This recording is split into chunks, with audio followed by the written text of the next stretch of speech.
আল্লাহ আমার রব, সেই রবি আমার সব। বলেন না, আল্লাহ আমার রব, সেই রবি আমার সব।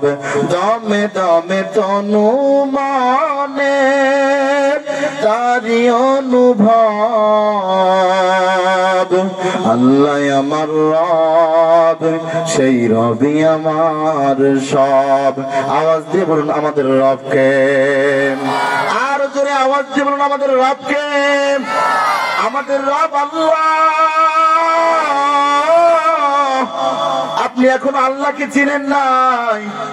আল্লাহ বলে 100% মায়ার ভিতরে 99% মায়া আমি আল্লাহর কাছে রেখে দিলাম, আর 1% মায়া পৃথিবীর সমস্ত কিছুর মধ্যে দিয়ে দিলাম।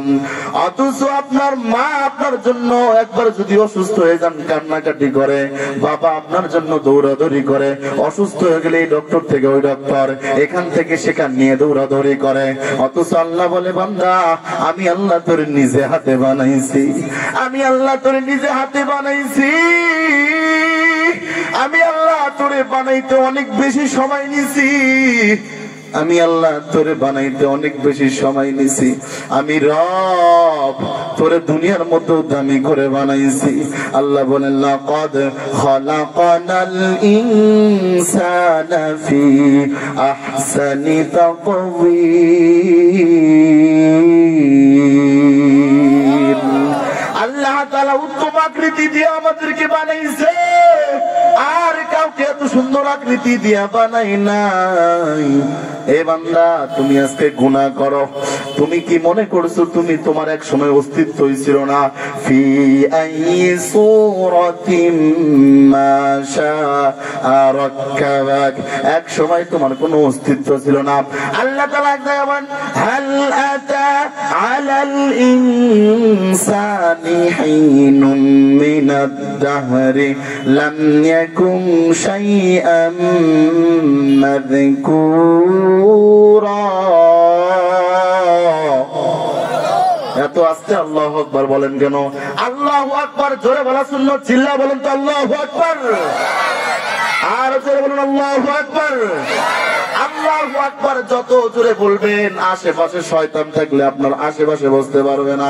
এই যে অনেক মানুষ চুপ করে বসে থাকে, তার মানে বোঝা গেল এর এখন আল্লাহু আকবার বলার তৌফিক সে পায় নাই। অতএব আপনি পাইছেন, আপনি জোরে সোরে বলুন তো আল্লাহু আকবার। সম্মানিত উপস্থিতি, আল্লাহ তাআলা বলেন আমি আল্লাহ রাব্বুল আলামিন তোর এত সুন্দর সুরত দিয়ে আকৃতি দিয়ে বানাইলাম, তোর কিন্তু আকৃতি কোনো কিছু ছিল না। আমি আল্লাহ মুহাব্বত করে তোরে দামি করে বানাইলাম। যত মাখলুকাত আছে সব থেকে দামি মাখলুকাত আশরাফুল মাখলুকাত, কথা বলেন ঠিক কিনা? আমি আপনি অনেক দামি, কিন্তু নিজের মর্যাদা নিজেই কমিয়ে ফেলছি, নিজের মর্যাদা নিজেই কমিয়ে ফেলছি। মরবো এই চিন্তাটা কারো মধ্যে নাই।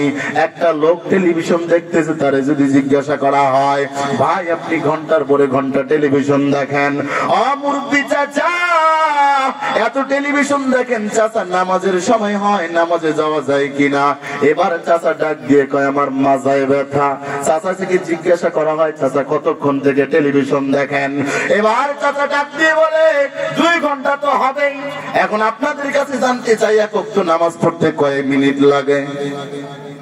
এরা মনে হয় নামাজই পড়ে না বাবা। কয় মিনিট লাগে আওয়াজ দিয়ে কোন? ধরেন 20 মিনিট, আমি সর্বোচ্চ 20 মিনিটই ধরলাম। তাহলে চাচা টেলিভিশন দেখে 2 ঘন্টা, অথচ নামাজ পড়তে লাগে 20 মিনিট। চাচাকে বললে বলে মাজায় ব্যথা। এমন চাচা আপনাদের এলাকায় না থাকলে আমাদের রংপুরে অনেক অনেক, কথা বলেন ঠিক কিনা? আপনার যেমনি ঠিক করলেন তার মানে আপনাদের গ্রামে নাই, সব আল্লাহ ওয়ালা দিয়ে আছে। ওরে বাবা এই গ্রামেও আছে।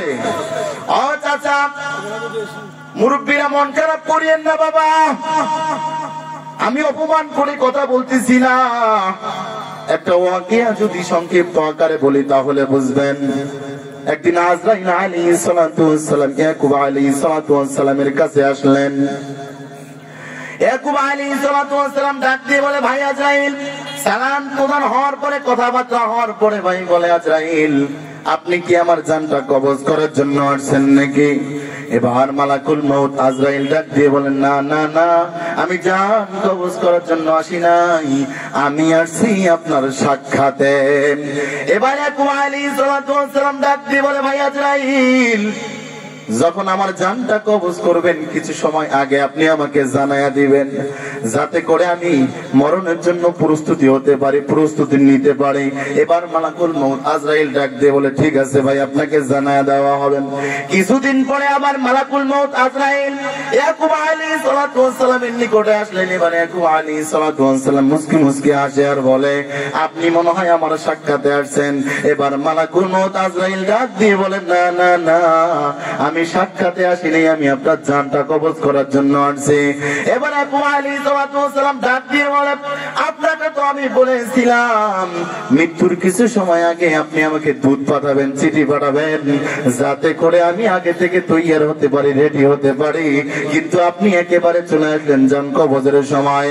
এবার মালাকুল মউত আজরাইল ডাক দিয়ে বলে, ও মুরব্বি চাচা, গভীর মনোযোগ দিয়ে কথাটা শুনেন, কাজে লাগবে বাবা।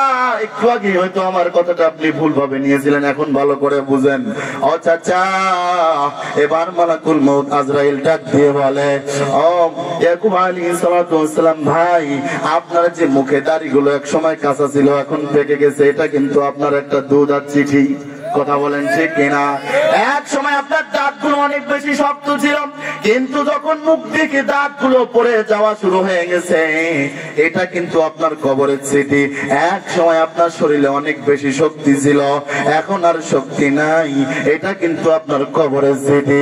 আমি কিন্তু মাঝে মাঝে শুনি যুবকেরা কিন্তু মাঝে মাঝে কয়, মুরব্বী হয়ে গেছেন, এক পা কবরে গেছেন, এখনো ভালো হইতে পারলেন না।